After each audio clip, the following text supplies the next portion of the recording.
हर हर महादेव, जय भोलेनाथ। दोस्तों श्री शिवानाथ शिवम। दोस्तों आपको स्वागत है अपने channel my lovely home and garden में। तो बहुत ही खास जानकारी होने वाली है पूज्य गुरुदेव के श्रीमुख से। उन्हीं के श्रीमुख से हम लोग सुनेंगे और जानेंगे दोस्तों, बहुत ही बेहतरीन, बहुत ही महत्वपूर्ण जानकारी। इसलिए आपसे अनुरोध है कि अंत तक अवश्य वीडियो में बने रहें। कोई भी बात इस वीडियो की अच्छी और उपयोगी लगे तो एक छोटा सा लाइक अवश्य करिए। आपका लाइक हम लोगों को प्रेरणा से बढ़ता है। दोस्तों आप पहली बार मेरे चैनल पे आए, मेरे चैनल को सब्सक्राइब करिए, बेल नोटिफिकेशन अवश्य ही दबाइए, जिससे आने वाली वीडियो आपको समय से प्राप्त हो सके। कोई भी प्रश्न या सुझाव कमेंट बॉक्स में लिखिए। तो दोस्तों चलते हैं गुरुदेव के श्री मुख से सुनते हैं।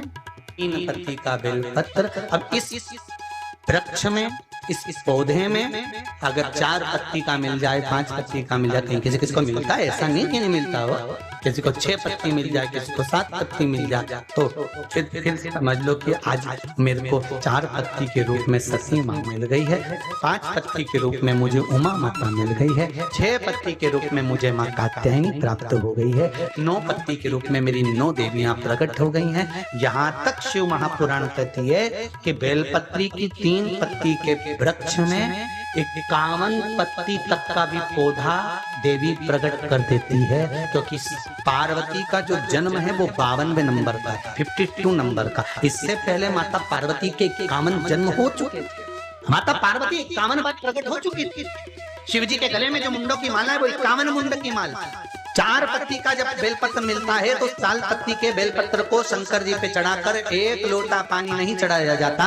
4 पत्ती का अगर बेलपत्र शिव को चढ़ाया जाता है तो 4 लोटा जल शिव को समर्पित करा जाता है। फिर उस बेलपत्र को उतार कर अशोक सुंदरी वाली जगह पर रखा जाता है। फिर वहां पर 1 आचमनी जल समर्पित करा जाता है। फिर वो 4 पत्ती के बेलपत्र को उठाकर नंदीश्वर के चरण के पास रखा जाता है। वहां 1 मूंग का दाना समर्पित करा जाता है। फिर उस बेलपत्री को लाकर घर में बरकत के रूप में रखा जाता है। तब वो लक्ष्मी बढ़ाना प्रारंभ करता है। कोई ऐसे ही क्रम नहीं हो जाता कि मिल गया और तुमने रख दिया, उसका क्रम अलग अलग है।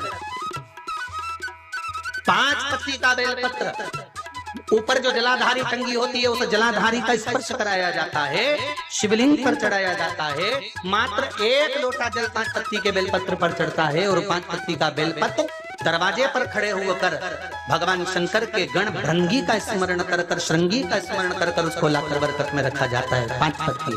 6 पत्ती का बेलपत्र मिलता है तो उसको नंदी पर पहले समर्पित कर फिर शिव के द्वार पर शंकर भगवान पर समर्पित किया जाता है। फिर 1 लोटा जल समर्पित कर 1 चावल का दाना चढ़ाकर उस बेलपत्री को लाया जाता है, बरकत स्थान पर रखा जाता है। 7 पत्ती का बेलपत्र मिलता है, उसका नियम अलग। 7 पत्ती के बेलपत्र को बेलपत्र के वृक्ष के नीचे ही शिवलिंग का निर्माण कर पूजन किया जाता है और वहां पूजन कर 7 पत्ती के बेलपत्र को शिव को चढ़ाकर फिर अपने घर में रखा जाता है। 8 पत्ती का बेलपत्र यदि प्राप्त होता है तो उसको पहले जो जलाधारी का भाग है, नीचे कटी भाग है जहाँ शिवलिंग रखा हुआ है, माता जी के उस भाग पर रखा जाता है। उसके बाद में शिव को चढ़ाया जाता है। 1 लोटा जल चढ़ाकर मात्र चंदन लगाकर उसको लाया जाता है। 9 पत्ती का बेलपत्र यदि किसी को प्राप्त होता है, कभी मौका मिले ना तो देखो, अब सीहोर में कभी कथा हुई तो आपको 1 पत्ती से लेकर 21 पत्ती तक के बेलपत्र का दर्शन, 3 पत्ती वाले वृक्ष से ही जो पत्तियां प्रकट हुई हैं, 1 से लेकर 21 तक के पत्ती के दर्शन आपको सीहोर जब कथा रहेगी कभी तो ऑनलाइन कथा में हम खुद व्यासपीठ से दर्शन कराएंगे कि इतने पत्ती तक के भी बेलपत्र का दर्शन होता है। अभी 21 तक तो बाबा के पास पहुंच गई है, अब इससे आगे भी पहुंच जाएगी विश्वास।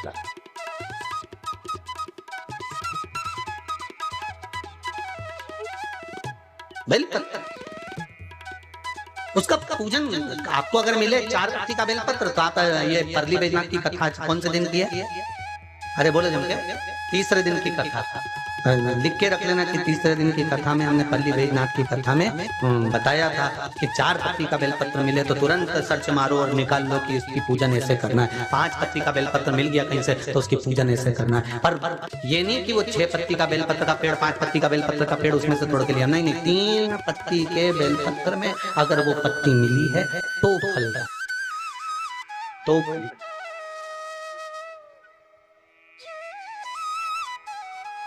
अंतर देखना है और अच्छे से समझ लो। तुम्हारे घर में लड्डू बना बनाया रखा हुआ है, सामान बना बनाया रखा है, कोई मेहमान आया तुमने निकाल कर दे दिया, अतिथि को वो सामान दिया तुमने, उसने लड्डू खाया, मिक्सचर खाया, सेव खाया, बिस्कुट खाया, पर जब विशेष कोई अतिथि आता है तो तुम वही लड्डू, वही मिक्सचर, वही सेव नहीं देते, अलग से सीरा बना के, खीर बना के, सेवैया खीर बना दी, कोई सामान बना दिया, तब देते हो। फिर उसका महत्व बढ़ता है कि नहीं बढ़ता? क्या भी अतिथि भी मुक्त। उसी तरह 3 पत्ती के वृक्ष में, बेलपत्री के वृक्ष में, 3 पत्ती के बेलपत्री के वृक्ष में जब 4 पत्ती, 5 पत्ती, 6 पत्ती, 7 पत्ती, 8 पत्ती बेलपत्री की जब प्राप्त होती है तो प्रतिदिन धारण करना चाहिए। हम कहते हैं महाकाल का मंदिर रोज खुलता है, प्रतिदिन महाकाल का मंदिर खुलता है, पर नाग चंद्रेश्वर महादेव का मंदिर केवल नाग पंचमी के दिन ही खुलता है। उसी तरह तुम रोज प्रतिदिन टीवी खोलो, रोज कथा सुनो, रोज कथा में जाओ, जिससे नाग चंद्रेश्वर का मंदिर एक दिन खुलता है। रोज कथा सुनते सुनते हो सकता है एक दिन तुम्हारे भाग्य की रेख खोल दे तो जीवन सवार। एक दिन आप करो तो बस उस परमात्मा के स्मरण में, भक्ति में, भजन में, कीर्तन में, मंत्र जाप में, नाम जाप, आप रम जाओ, उसमें लग जाओ, उस जाप को, उस स्मरण को करते रहो। तेरे मंदिर में आना मेरा काम है और मेरी बिगड़ी बनाना तेरा काम। हम रोज उसके दरवाजे पर जाते जाएं, हम रोज उसको प्रणाम करते जाएं। कई लोग कहें हमारा काम नहीं हुआ, हम कैसे? नहीं, जाओ उसके द्वार पर जाते रहो, उसके पास में जाते रहो, उसको नमन करते रहो। जैसे सास से मीठी वाणी में बात करते रहोगे, उसकी देखभाल करते रहोगे, उसको नमन करते रहोगे, तो मरते मरते कुछ नहीं तो एकाद अंगूठी तो दे देगी, उसमें कोई गलत नहीं, वो दे सकती है, उसमें कोई, उसके सिवाय है कौन? महाराज जो कीर्तन करने वाले होते हैं वो कीर्तन में इतने लीन होते हैं, वो कीर्तन से ही मतलब होता है, उसके सिवाय कुछ नहीं। कि राम कृष्ण हरि जय, राम भाव से, चित्त से, वृत्ति से हम जब उसको पुकारे तो वो मिलकर मिले। दोस्तों उम्मीद करते हैं ये जानकारी आपको अच्छी और उपयोगी लगी होगी। अगर अच्छी और उपयोगी लगी तो एक लाइक छोटा सा अवश्य करिए। आप पहली बार मेरे चैनल पर आए हैं तो मेरे चैनल को सब्सक्राइब करिए, बेल नोटिफिकेशन अवश्य दबाइए, जिससे आने वाले वीडियो आपको समय से प्राप्त हो सके। दोस्तों कोई भी प्रश्न या सुझाव कमेंट बॉक्स में लिख सकते हैं। फिर मिलते हैं दोस्तों एक नई जानकारी के साथ नए वीडियो में, तब तक के लिए हर हर महादेव, जय भोलेनाथ। दोस्तों